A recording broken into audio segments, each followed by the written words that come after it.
Meditation per the Yoga Sutra. Hello, this is Dr. Bin Song at Washington College. After discussing the varying yogas in the Bhagavad Gita, it is a perfect occasion for us to start reading Pandajali's Yoga Sutra. The Lord Krishna taught Arjuna to achieve his total inner equanimity while performing his vital duties in the battlefield, whereas in the Yoga Sutra, what Pandajali accomplished is that after learning the contemplative Hindu practices as they were indicated by varying classical Hindu writings, for the first time of Hinduism, Pandajali furnishes a systematic elaboration about the philosophy, experience, and technique of meditation per its Hindu bent. Since meditation would be such an important generic theme of our course on Eastern religions, I do think meditation is the most important religious practice for individuals in the traditions of the so-called Eastern religions. Let me explain my approach of teaching meditation. Firstly, I need to emphasize that meditation is ubiquitous to all major world religious traditions. Nowadays, people normally think of the lotus position in Buddhism whenever the term meditation is mentioned. Also, whenever the term yoga is mentioned, people normally have the idea of the varying stretching postures without particularly thinking of the lotus position of Buddhist meditation. However, all these popular notions about meditation are actually quite misleading if we understand meditation as essentially a training of attention, and hence as being an intensive inner work of human mind while the mind is pursuing varying courses. There is no world religious traditions which does not practice meditation. Accordingly, not only the lotus sitting of Buddhism or the stretching yoga postures of Hinduism, which is called Hatha Yoga, among varying yogas practiced by Hinduism, is meditation. Prayers, ritual performances, sleeping, walking, running, artwork, and a gazillion other aspects of human life can also be considered to be meditative. Because of the variety of meditative activities that are practiced by human beings in varying religious traditions, I would lay out 3 major approaches to learn any of them, and these 3 approaches are technical, experiential, and philosophical.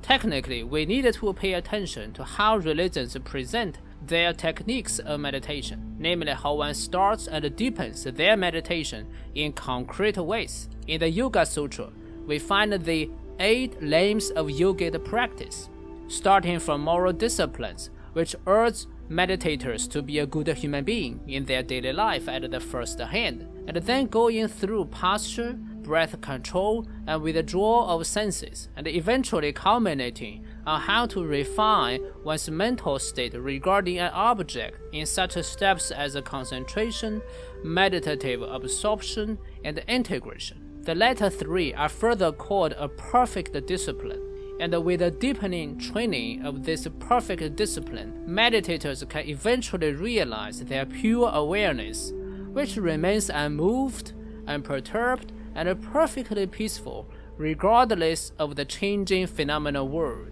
Experientially, which can also be called phenomenologically, we need to study how the experience of meditation in its various states is described by meditators. This description is an important material for beginning learners to grasp so as to confirm whether they themselves get there or not. For instance, when the Yoga Sutra describes the steady and easy posture of yoga, it states poetically, quote, "The posture is realized by relaxing one's effort and resting like the cosmic serpent on the waters of infinity." Quote. Also, each of the 3 steps of the perfect discipline is specified by phenomenological descriptions about what happens to human mind if it is trained as such. Quote, "Concentration locks consciousness on a single area. In meditative absorption, the entire perceptual flow is aligned with that object, when only the essential nature of the object shines forth, as if formless.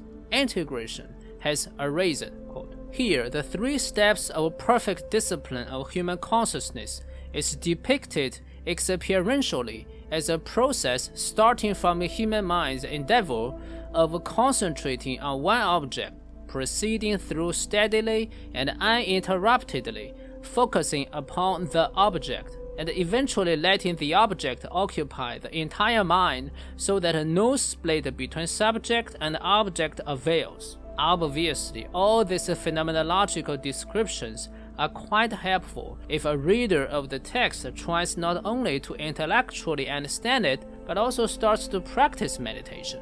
Philosophically, we need to attend to how meditators in their writings weave every piece of their meditative experiences together so as to articulate the truth or the broader meaning of such experiences. Bhandajali was influenced by a Hindu philosophical school called Sankhya and believed that the world of pure awareness is separated from and ultimately unperturbed by the material natural world. Varying patterns of human consciousness, such as desires, memory, latent impressions, and intelligence for Bhandajali, also evolves from the natural world, and hence Bhandajali defines the goal of meditation is to still the patterning of consciousness, and describe the final state of yoga as such, quote, "Freedom is at hand when the fundamental qualities of nature, each of their transformations witnessed at the moment of its inception, are recognized as irrelevant to pure awareness. It stands alone, grounded in its very nature, the pure saying, that is all." Quote.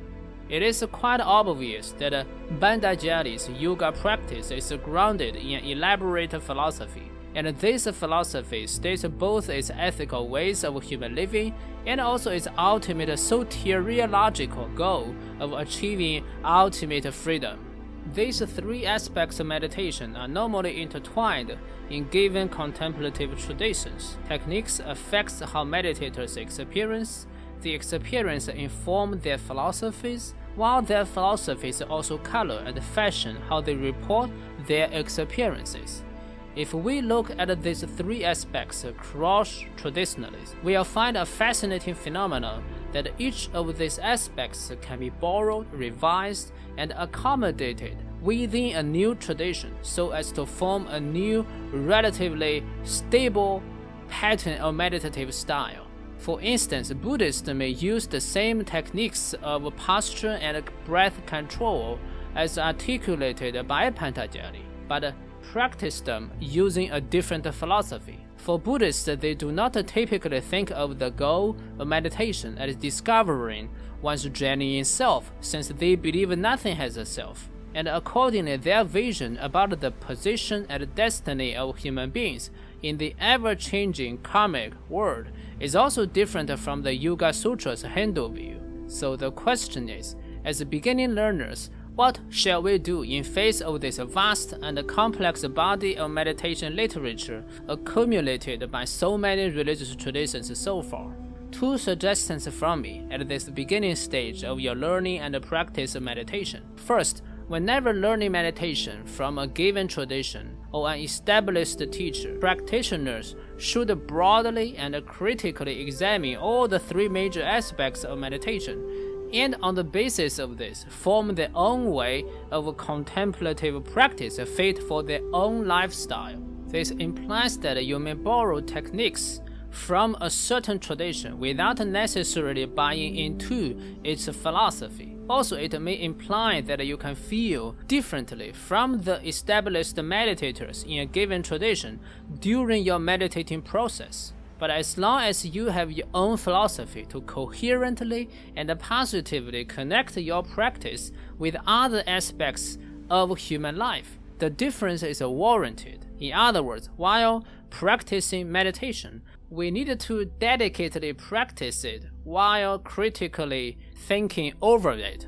Secondly, for major meditative traditions in the world, they normally have their established ways to solidify the 3 major aspects into a coherent whole. This means that in order to raise a certain goal, it would be more practical for beginning learners to focus upon such an established way for a certain period of time.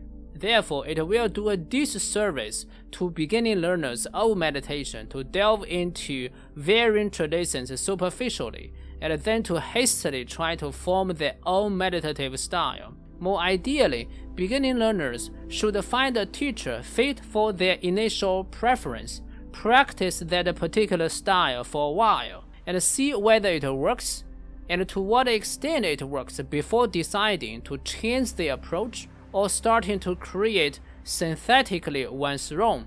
After all, it's similar to learning any other subject. A certain degree of dedication is still necessary for learning meditation. Finally, in order to facilitate your learning and practice of meditation, I made a series of YouTube videos with attached scripts about how to meditate in a Confucian style, a Confucian approach.